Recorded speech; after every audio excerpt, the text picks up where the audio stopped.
Good morning. It's Saturday. It's April 25th. It is. Oh my gosh. April 25th, Saturday. Welcome to The Doc is In. Ask Dr. Arwady. I am your Deputy Mayor for Education and Human Services, Sybil Madison. I'm here with Dr. Allison Arwady. Good morning. She's your Commissioner for the Chicago Department of Public Health.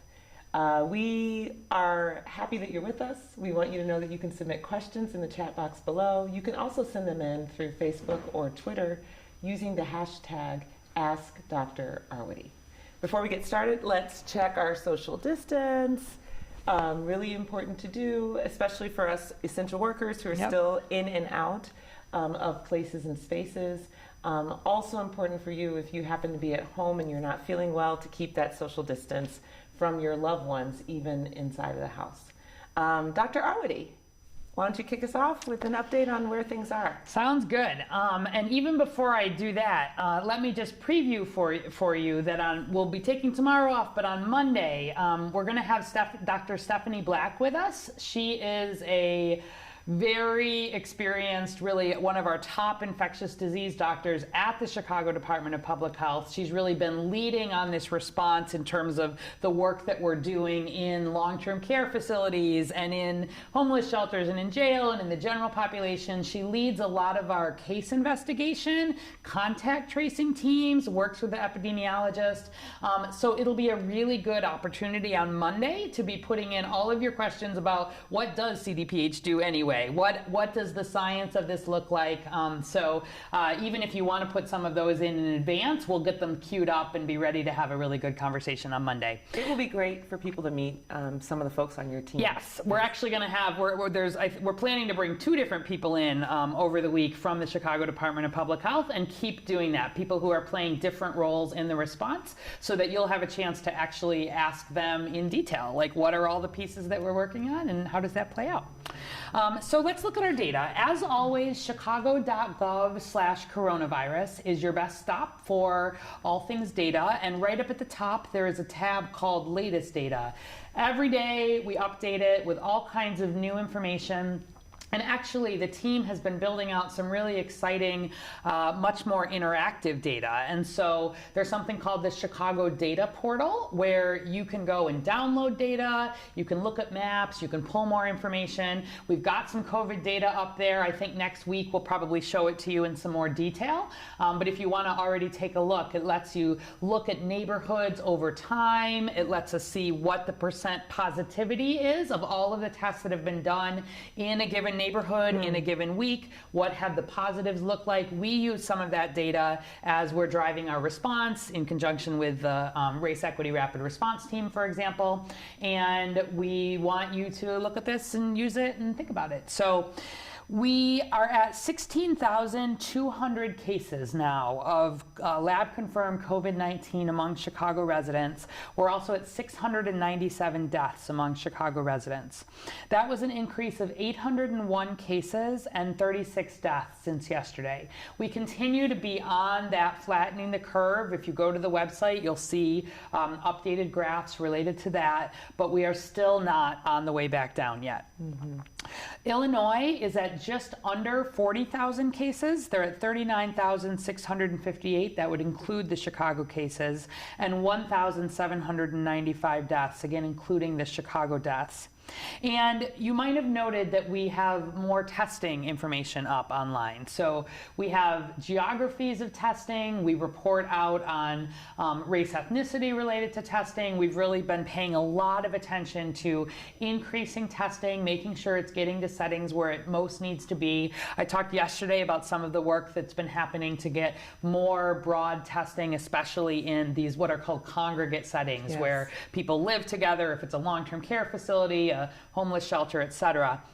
So our 7-day average, where we look at over the last 7 days how many tests have been done for Chicago residents, is now at 2,106. So that's progress. Every day we're making good progress, really adding hundreds to that. Does that mean 2,000 per tests day? Per day. Per day. Yep, an average of 2,100 basically tests per day, averaged over the last 7 days. We usually see fewer tests on Saturdays and especially on Sundays, so we like to look at it over 7 days. So that's working its way up. We want to see more than that. We will see more than that, but we're making good progress. And our cumulative, meaning our total percent that have been positive, is just under 30%. So about 70% of the tests that have been done for COVID-19 here in Chicago have been negative, and about 30% have been positive. As we increase more and more testing, our percent positive will go down. We would expect it to.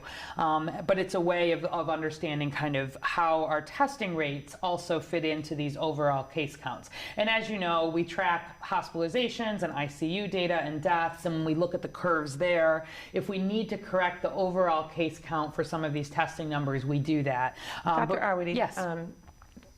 Should someone think that that means that 30% of the population is likely to be positive? Oh yeah, no, good question, and probably others have that exact same question. Definitely not. So it means, again, remember, these people are symptomatic broadly, right? Yes. We really are working to try to make sure that people who have symptoms get tested. And if you think back really earlier, where we had very little testing capability, at that point we were really mostly just testing people who needed to be in the hospital, like really severely ill.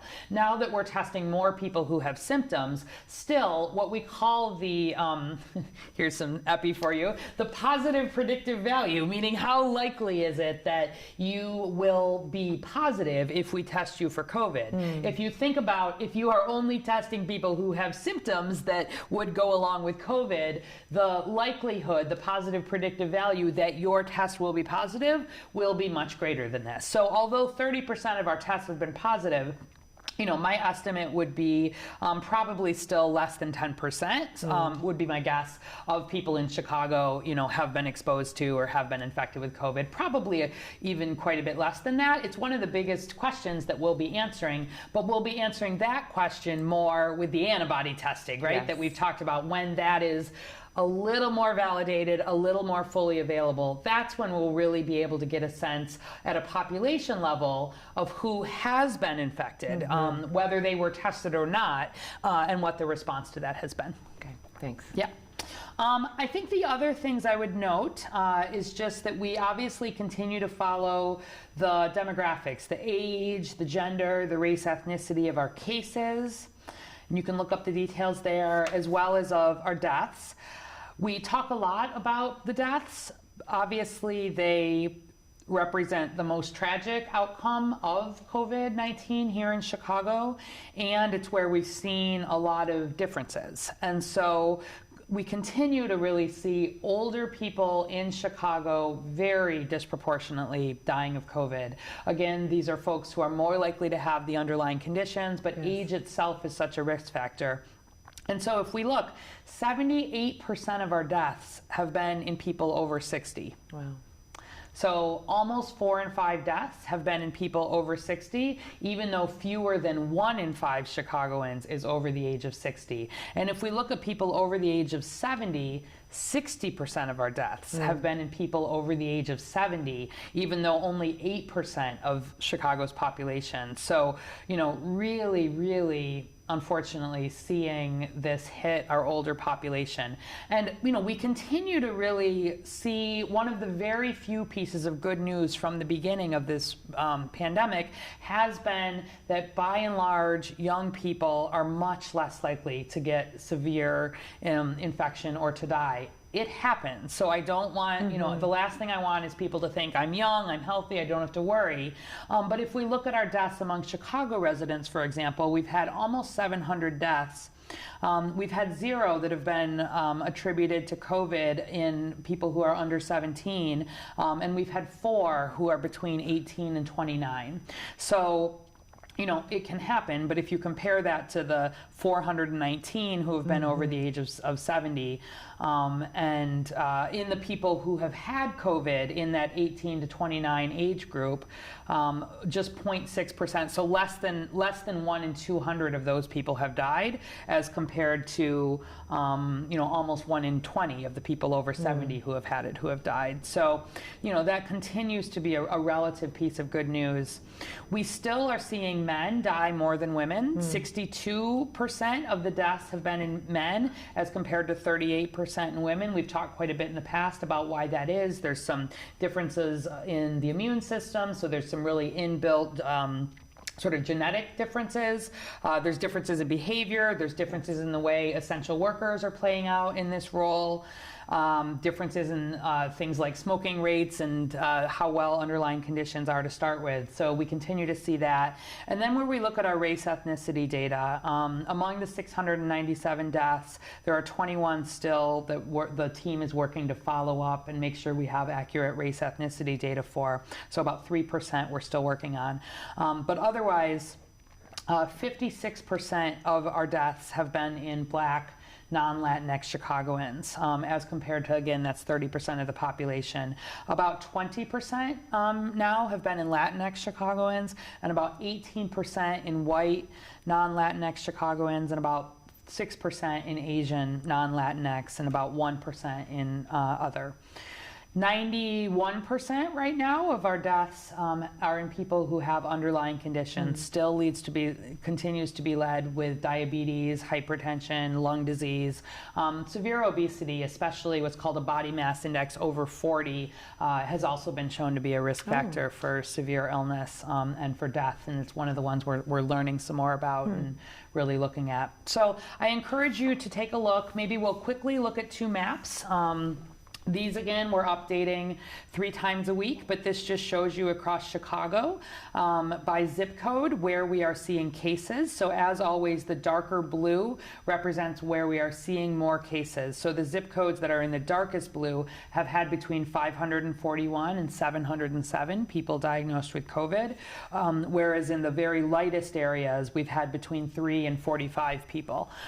So some differences there. And then let's look at the map by case rate. And remember, that's where we correct for the population that lives in the zip code. So we report how many cases per 100,000 people that live in the zip code. So it's a better way to compare across zip codes. And so here we can see, again, some differences. So especially on the west side there, seeing more cases per 100,000 in those darker areas, with an area up north and an area on the south side. So anything you want to add to that, or?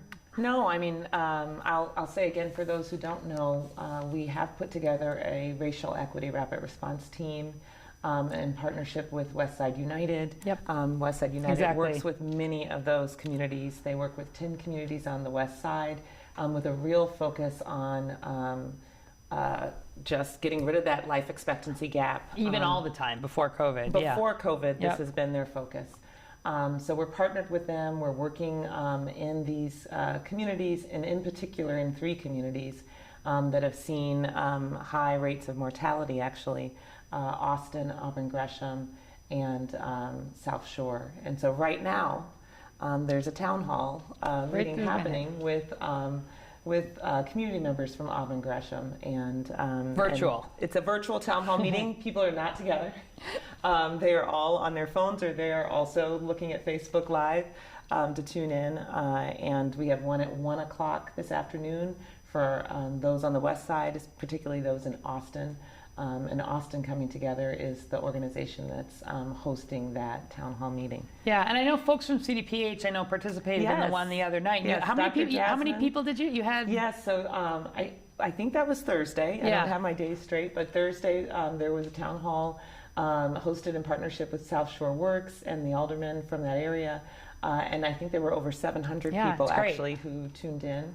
I don't know how many are on the line right now in Auburn Gresham, but I was listening in at the beginning, and it's just wonderful to be able to talk to people in the community about their experience of COVID-19, to understand the challenges that they're facing, the gaps that need to be addressed, as we strengthen our response to this virus. Exactly. And we're started in those areas, but I want you to know there is, similar work and follow up and really making sure that we're getting testing where it needs to go. And all of that is going based on the data and the way that we're seeing the outbreak really shift over the whole city. So. Yes, absolutely. And some of the new data that you were talking about that's on the Chicago data portal were shared Yes. with community, which I think is really powerful. Yep. And the Race Equity Rapid Response Team is using some of that data on the ground. The goal is, like, when we produce this data, it's not just to look at the problem, it's to make sure that it informs the city's plans, the city's ways that we direct resources, and really wanting to, at all points, try to stay ahead of this as much as we possibly can, right? The goal of public health is to prevent disease, while the medical system's role is to treat disease. We work together, but it's like thinking sort of in the prevention community type way, linked with making sure, of course, people get medical care when they're ill. So, all right. Okay, so let's get into our questions. You know, there's a question here that has come in, and I have the same question. Okay, so good. I share this question. What is convalescent plasma? And we've been hearing a lot about stuff happening with plasma lately. Yes. Can you just fill us in? Absolutely, I can. So, and I love how people are like learning these new science terms and reading about it. So, convalescent plasma, let's break that word down.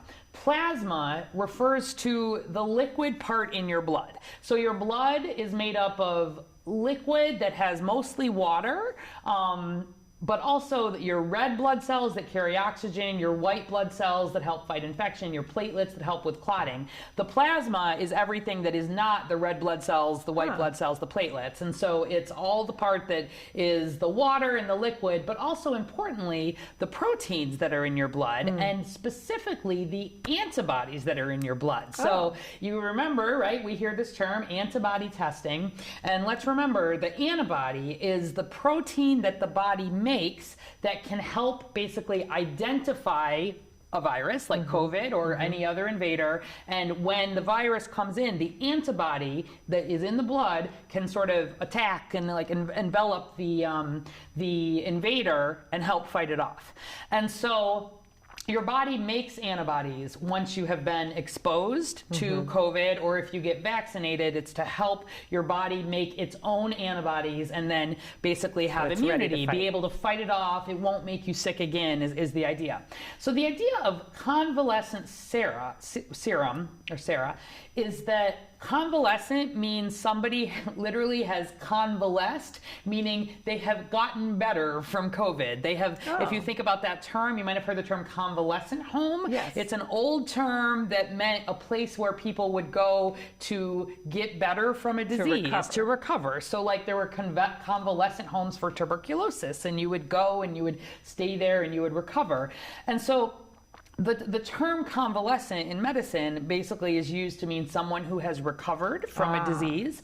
And what's happening is that there are studies. So none of this, again, is like fully proven and ready for action. There are studies going on. But this is one of the oldest tricks in the book. For more than 100 years, like going all the way back to the 1918 flu epidemic, doctors would try pulling blood out of somebody who has recovered or convalesced from a disease, in this case COVID, pulling out the serum, the liquid part of the blood, which has these antibodies, has the plasma, exactly, and then injecting that plasma into somebody who is really sick from COVID. So they're really sick. Their body, maybe their immune system hasn't quite managed to fight it off. They don't have the antibodies just yet. And it's this idea of trying to give someone, we call it passive immunity, meaning getting those antibodies from someone else. Now, meaning that your body didn't fight it. Your body didn't fight it. Your body didn't make those antibodies yet. But there's a theory that you can try to like give somebody else's antibodies to try to fight off the virus. We try this for all kinds of things. We tried it for Ebola. We try it when people are really sick with all kinds of diseases. And so there are some trials going on of trying it for COVID. And did it work with Ebola? There are always these anecdotal reports that it helps some people. We often don't have the ability to do the really large-scale tests actually, and kind of the trials that you would need to do to know sort of from a scientific standpoint if it fully works. So COVID actually offers an opportunity to do this. So there are trials that are going on right now, and actually, like, if people in Chicago have recovered from COVID, like if you were diagnosed with COVID, you got a test, you were diagnosed, and you've now recovered, and it's been, I think they're asking for 28 days from recovery just to make sure your body's had a time to make those antibodies. You can actually donate plasma, and it would go towards someone who might be seriously ill as part of one of these trials, and that's through the American Red Cross. So in the same way that you can sign up to give blood, if you go to the Red Cross, redcross.org website, and the Red Cross continues to need people to donate blood, you can sign up for donating blood, but there's also some buttons on there that you can say, actually, I recovered from COVID and I might be interested in donating plasma. It's a slightly different process. They don't, they actually just take the liquid part, the plasma, out, and they return the rest of your blood cells to your body. But otherwise it works just like giving blood. It's just, a stick in the arm and takes an hour or so. But if you have recovered from COVID yourself and you're interested, or you just want to read more about it, I would go to the Red Cross, and it's one of the trials. There are people here in Chicago. There are some trials going on where people are being treated, and we'll have the opportunity to actually test whether this approach has promise, right? Like actually has help. And it's really seriously, it's like the people who are in the ICU and really seriously ill who are getting this kind of plasma. Right. Has it ever been called blood therapy? It could be called blood therapy. There's different names for it. It's sort of this idea of giving blood from someone who is recovered, except that we don't give the whole blood. The part we actually give is the plasma, or the sera. So thank you for that question about convalescent plasma. Exactly. Give blood. If you've recovered, you could even think about giving plasma. Yeah. Okay. Rachel Fink from Facebook. With warm weather approaching, should folks be concerned about spread through HVAC systems, particularly in large apartment building and office spaces? Yeah, I would not have a major concern for that at all. There continue to be studies, as you know, about the way this virus can spread, but we don't see HVAC systems as being a significant source for spread. We've not seen, where they've compared people who are living in apartment buildings, for example, being at significantly higher risk than people who are living in separate settings. Certainly we think a lot about the way air moves in hospitals and in places where you may have a lot of people who are not just infected with COVID, but may have ventilators and may have other procedures that are more likely to aerosolize. But I would not have major concern. I would not be thinking about not using your air conditioning or doing anything different than that because of COVID. I would encourage people to open windows, though. Having good airflow, getting kind of good circulation in your building. People have a tendency to think, COVID is outside, but really, it's not an airborne disease. It's not airborne. We've talked a whole lot, and airborne's got this technical term. You can have these little aerosols that, for a period of time, right around the area where someone has been, but most of those settle down, and especially outside, the sunlight really tends to deactivate them. It's not, the concern is just a whole lot less outside. And so I would really, as the weather starts to warm up, I would, open windows, think about getting good airflow through. It's healthy. It's good for generally moving the air, and I think it's also just a way to bring spring in while we are continuing to stay home. Okay. Beverly Dukes from Facebook. Are the face shields that are being sold on Amazon useful? And I think these are the actual shields. Yeah. Okay. So the face shields, the idea of the face shields, let's kind of take a step back. Let's deconstruct that. So again, in a hospital type setting where you may have people who need to be within 6 feet to take care of patients, especially very sick patients, who may be needing to put tubes down patients' throats, maybe needing to do testing, really create conditions, especially that could sort of aerosolize some of this. We worry a lot about the potential for spread to healthcare workers. And so in those healthcare worker settings where you can't keep that social distance by definition. You're taking care of really sick people who may have high levels of virus and you need to do these procedures.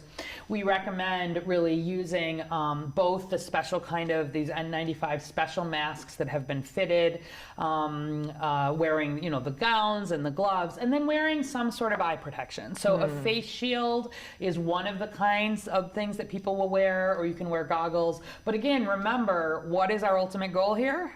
Stopping virus from getting into the nose, the mouth, or the eyes. And so the face shield, if I think about that sort of in the general public, it is not the most important thing, right? Our most important thing is maintaining the social distancing. Like, keep your 6-foot distance, do a whole lot of hand washing. Like, I know people are always like wanting the next thing to add, but those things, and then trying not to touch your eyes, your nose, your mouth with those unwashed hands is really like the core of this. It's the most important thing. And so, you don't hear about recommendations to wear face shields sort of out and about in public. It's not really adding much, and it has the potential, again, you put things on your face, people have tendencies to touch their face more and do more with it. So it would not be on the top of my list where you think about protection. Again, it won't harm, but it's primarily for use really in these more healthcare type settings. And I really would not want people trying to think I'm wearing a face shield and therefore I don't want to social distance. I don't want to do some of those other things. So I hope that kind of answered the question. Yeah. It sounds like for people who are in our hospitals, healthcare systems, they have this kind of equipment. Yeah, and we've been working, we have the Chicago Department of Public Health had face shields in its stockpile before this all started, and Chicago's been working to buy more and acquire more so that we can make sure people in long-term care facilities, like, in these settings, have some of that. It's the nose-mouth covering is the most important piece, but then kind of that eye piece, especially in those settings, is important. Yeah. So a regular person who's just doing their essential kind of business, going to grocery stores, etc., doesn't necessarily. No, I would no. I mean, we've talked about these cloth face shields are about keeping your germs from really coming out. Keep your distance, wash your hands. That's really the most important thing. Got it. Diane Schultes from Facebook, where can I apply to do follow-up calls tracing COVID-19 positives? Maybe a question for Dr. Black on Monday. Yeah, absolutely. So, okay, I'm glad you're interested. So first of all, if you're potentially interested in volunteering with that effort, please, as always, on chicago.gov/coronavirus, you can go, we have a donate button and we have a volunteer button. And the volunteer button will take you to a website that's called Illinois Helps. And there's an Illinois Helps and an Illinois Serves, and you put in your information. And if you have some background in anything related to this, great. If you don't, that is also okay. But you put in, here's my information, here's my background, maybe I'm a student of this, maybe I'm not, but here's my information. And then, because there has to be a background check before we can accept people sort of even as a volunteer. And then if you say, I'm interested in participating in Chicago, you're on our list for Chicago volunteers. We then sort of use this list of Chicago volunteers, and depending on what we need, we do a call down. So we might say if there's a more medical need, we look and see, okay, who is in our list of background checked volunteers who has a nursing license, or you might, depending what you look for. And then there's sort of an email or a call process to those folks to say, okay, thanks so much for signing up to be on the list. Might you have interest in this particular volunteer role? And certainly, as we build out in a short-term way, there will be additional roles for some volunteers. We'll be working with people who we already partner with, thinking about some of the schools of public health, et cetera. More long-term, we are hoping to hire folks to be doing this. We don't yet know how that funding is going to work. It's been one of the biggest conversations at the federal level, frankly. We have big plans for wanting to sort of grow our economy, think about doing hiring in neighborhoods that have been most hit, think about building our pathway for really good public health jobs in the long term, doing some training, and really trying to think about how we regrow our public health workforce. Because across the whole country, really, public health has just been cut a lot. Like if you look back over the last few years, like at the federal level, the CDC had a lot of funding cut to it. At the state level, at the local level, the Chicago Department of Public Health has really fared better than a lot of public health departments. But still, 20 years ago, the Chicago Department of Public Health, we had about 2,000 employees, and we have about 500 now. Yeah. And where you think about that difference, and that's to do everything. That's to do the restaurant inspections, that's to do the environmental inspections, that's to do all of the follow-up for HIV and our regular infectious diseases and our chronic diseases. It's our work that we do for infant mortality and supporting some of the home nurse visiting programs. It's all of the administrative things. It's our mosquito control. It's our lead poisoning program. It's all the things I could go on and on. People never knew public health did, and maybe we'll at some point we'll do a little like, what does public health actually do? But all of those programs, are covered by about 500 people, which is not enough, frankly, where especially you're, needing to be responding in a long-term way in large-scale vaccination campaigns. So we certainly expect that we'll be doing some hiring, and we really want to do that in ways that reflect the goals of the health department, which, long-term, our goal for Healthy Chicago 2025 for the next 5 years has actually been already, like before COVID, was about what can we do to decrease the racial life expectancy gap in Chicago. White Chicagoans, forget about COVID, on average live 8.8 years longer than Black Chicagoans. Completely unacceptable, preventable. And so we really, we're thinking about COVID, but we want to use some of this to have more capacity to build up some of the work around the chronic diseases and the root causes. So the mayor obviously has talked a lot about this with Invest Southwest and with her poverty agenda. And I think COVID has brought a lot of this to light. So I got very off track on that question. But basically, go sign up, volunteer if you're interested. More will be coming down the line, hopefully, about some opportunities potentially for some paid jobs in a more long-term way related to this too. Right. But the fact that this is a global pandemic, and what's needed for a response kind of brings into sharp relief this need for more investment across the country. It does. In public health. Yeah. I mean, public health historically, if you look at what we spend on health in this country, something like 97% of it is on health care, and maybe 3% of it has been on public health.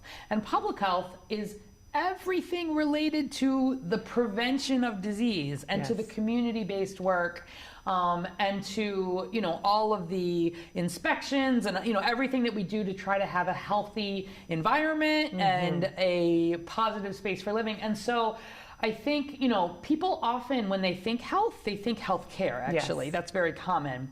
And there's not been, I think, as much understanding of actually the really important role that public health plays. Because every dollar you spend on public health actually has huge dividends. You think about vaccines, immunization programs, like things that really prevent disease are money very well spent. So I think, there's been a recognition that we really as a country need to have more investment in public health work. And we're really looking forward to it, Chicago Department of Public Health, being able to build our workforce back up and do a lot of this really crucial, often behind the scenes work of public health. Yep. Okay. Tammy Quinn from Facebook. If my mom may have had COVID back in February without being tested, could she test positive in April? She was just diagnosed and is in the hospital. Okay, so first, sorry to hear if she was just diagnosed with COVID and is in the hospital. If she was just diagnosed now, it is very unlikely that she had COVID in February, because if she was just diagnosed now, it would not have been an infection that lasted since February. And if she had had COVID before, she would have built up some of those antibodies. Yes. And the test itself would not be positive, right? The test that we use for diagnosis looks for the presence of virus, looks for the genetic material itself. So the diagnostic kind of test, the PCR, the nose test, the one that they would have used to diagnose your mom with actual COVID disease, does not stay positive forever. It's only positive sort of at the time when you're having illness. So she did not have COVID in February, and I'm really sorry to hear that she has it now. Glad she's in the hospital, and hope that she really does better. Yeah, definitely. Paula Greenup from Facebook. There are more people surviving COVID-19 than dying. Yep. What Many more. data are available on the timeline of antibodies in a survivor's system? Oh. What data are available on catching it again? Okay. Lots of questions in Yes. there. All right. So Timeline of antibodies in a survivor. Yes. Okay, great. So many, the huge majority of people recover from COVID. Let's just sort of start Yes. there. If we look in Chicago, even recognizing that there are many people who have had COVID and were never tested, okay? Even if we just go for the percentage that have been tested, 96% of our people have not died, right? Yes. 4% of the people that we followed have died. And so the time frame for that, and let me just put a finer point on that, because it doesn't mean that 4% of the people with COVID die. It's that of the ones who have been tested. So if you Yes. think about that, there are many more people who have not been tested and have had actually less than 4%. It's much less than 4%. From the beginning, I've thought it's probably 1% or less, and I don't think we've seen anything to really think that is different in terms of, probably 99% or more of people broadly do not die if they get COVID, but about 1% probably, or maybe even less, do. So most people do recover. The timing of antibodies is a big question. And generally, where we think about other diseases, there's a couple different kinds of antibodies, so not to get too complicated here, but the big kinds, there's one called IgM, immunoglobulin M, that is the first one that comes, and then IgG, which is the one that sort of comes a little bit later and is really the one that we care about more. It's the one that sort of suggests some more long-term immunity. Again, we don't fully know how long it lasts. We don't know how fully protective it is. It's new. And so we've talked about how antibody tests are still not quite ready for prime time. None of them have been fully FDA approved. We've got, I believe, 4 now that have some emergency use authorization. But I was just reading yesterday, actually, a comparison. There were a number of scientists that it hasn't been peer reviewed, so it's not totally, this research is still under review. But they looked at 14 of the available antibody tests out there that are being sold right now on the market, and they looked at what was the percent positive, how well did the test do? Did they have false positives? Did they have false negatives? And they looked at this question: how many days out after infection was this test showing antibodies? So they got blood from people who were, this many days after infection, this many days after infection, etc. And really, it showed that the tests were not doing so well still. There were, of the 14 tests, as I recall, let me see if I may have even written this down here. Yeah, I did. Okay, so of these 14 tests, there was only one that did not have any false positives. And they didn't test it on that many samples. And there were 2 that 99% of the time, it was sort of mostly right. But honestly, some of those tests that are on the market right now had false positive rates that were between 11% and 16%. So 1 in 9 people doing this test were getting a false positive. And a false positive is very concerning here, because you'd have people thinking, oh, I'm protected. Oh, I have antibodies. I don't have to worry about COVID. I don't have to social distance.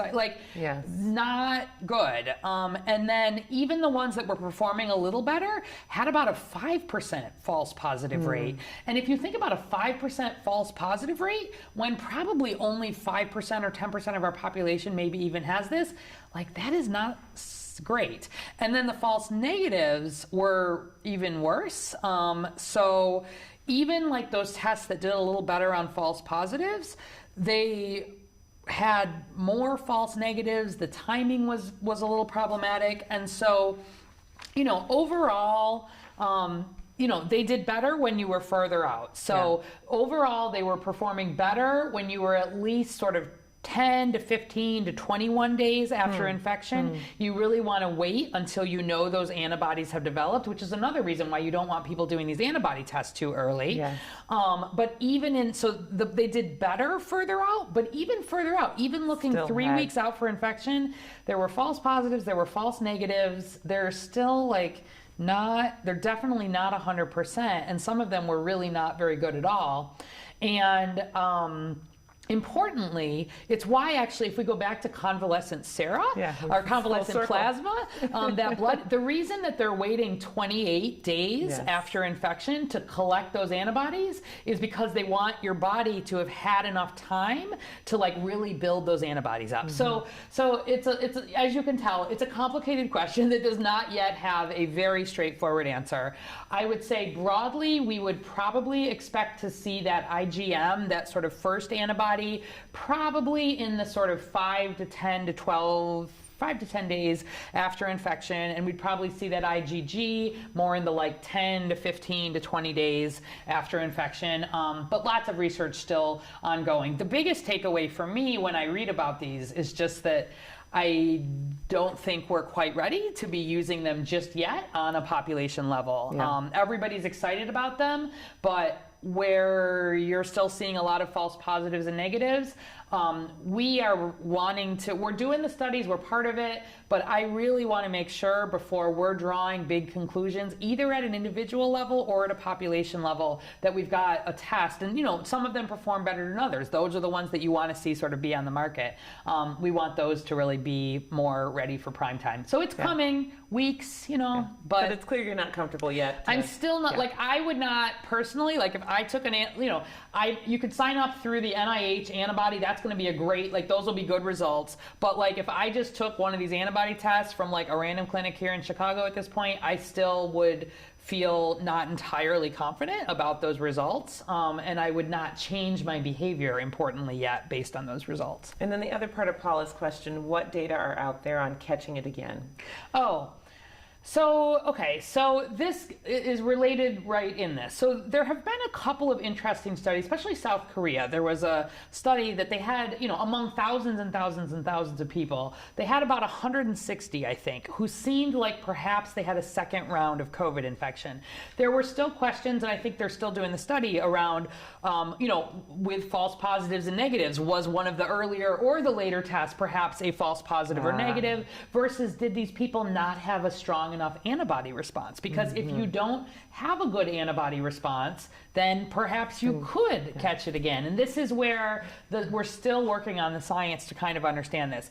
Broadly speaking, we think, and I've heard at the federal level, some of the scientists say that, the expectation is probably 98% of people would have antibodies, maybe even more, would have antibodies that would be protective, but it's probably not everybody. And so understanding, getting not just a yes, no, but a level test of that. And then when you have a vaccine, that gives you a really robust antibody response that you can count on in a way that lasts long enough. So I think most people, we really believe, would not get infected a second time, but I think there are still some questions about whether that's 100% or not. And we'll know more as, again, we learn more about antibodies. Yeah. Okay. Well, that was a nice kind of coming full circle. There you go. All the way back to convalescent plasma. Yes. And in that vein, I'm going to sneak in this last question, although I know we're at our time. Yeah. Maureen Hickey from Facebook said, how do we know 6 feet is enough? All right. So 6 feet really is It's a fairly conservative estimate, to be honest. Like in a lot of Europe, they were using more 1 meter, which is 3 feet. But from the beginning, where the CDC and others looked at some of the science and some of the evidence around where were we seeing spread, if you think about some of those aerosols and sort of how far they go, but even more than that, it's not even just 6 feet. Remember what the big risk factor is? It's within 6 feet for more than 10 minutes. And so it's that close contact over and over again that proves to be the biggest risk factor for COVID. 6 feet also, I think, for Americans is like a number they know, and people tend to overestimate how far apart they are from each other. So that's why we like to show this, because you might think that you're 6 feet, but 6 feet is actually pretty far. Yeah. And so if you teach people 6 feet, maybe they at least sort of keep the 3 to 4 feet, right? Like more consistently. And we really want people at least that 3 feet, and ideally really the 6 feet. And we want them keeping that in a way that they don't have extended contact with people outside their household in that time frame. So it's not like people walked around with a yardstick or and measured exactly 6 feet, but it's the distance and the amount of interaction that was shown to be important for having the risk factor for the spread, and it's a number that makes, like, if I told you to stay 1 meter apart, that like wouldn't mean anything to most Americans, and 2 meters, unfortunately, and 2 meters would mean even less. So 6 feet tells people, oh, that's a tall person, that's kind of far, and in some, that's sort of the art of applying the science in some ways. So you do your social distancing, you think about 6 feet, and you try to keep that distance. We're going to need people to keep doing that, even eventually once we come out of the shelter in place.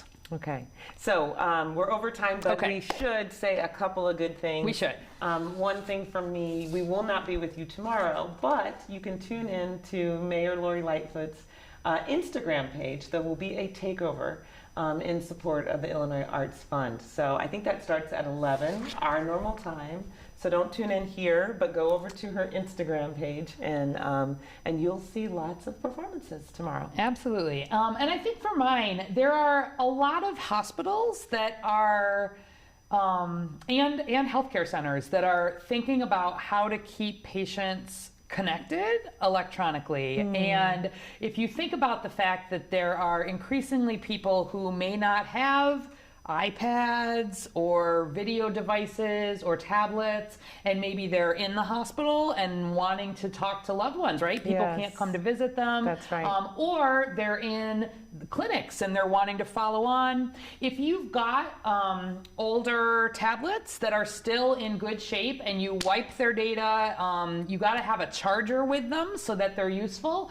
Really, hospitals all over town, clinics all over town are interested in getting these donations of devices that can actually be given to patients, and that they could even potentially, take home with them eventually, have in place ways of really making sure that we're, and they have programs for trying to do this, but increasingly I think it's just a need that many healthcare facilities have. So especially if you've got a smaller hospital near your home, or you've got a clinic near your home, they know patients who need to connect and may not have some of this device.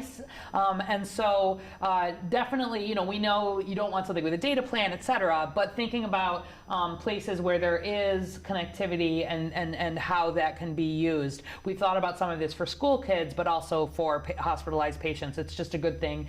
So dig up some of your old devices. See if you can find your chargers, get them cleaned off. And we Pay your tech forward. Pay your tech forward. We can put more information up if people have more interest in details related to that. Yeah, that's a great idea. Yeah. All right. Well, we'll be back on Monday with will. Dr. Stephanie Black. Same time, 11 o'clock. 11 o'clock? Yep. Until then, we just want to remind you, because it works, to stay home and save lives.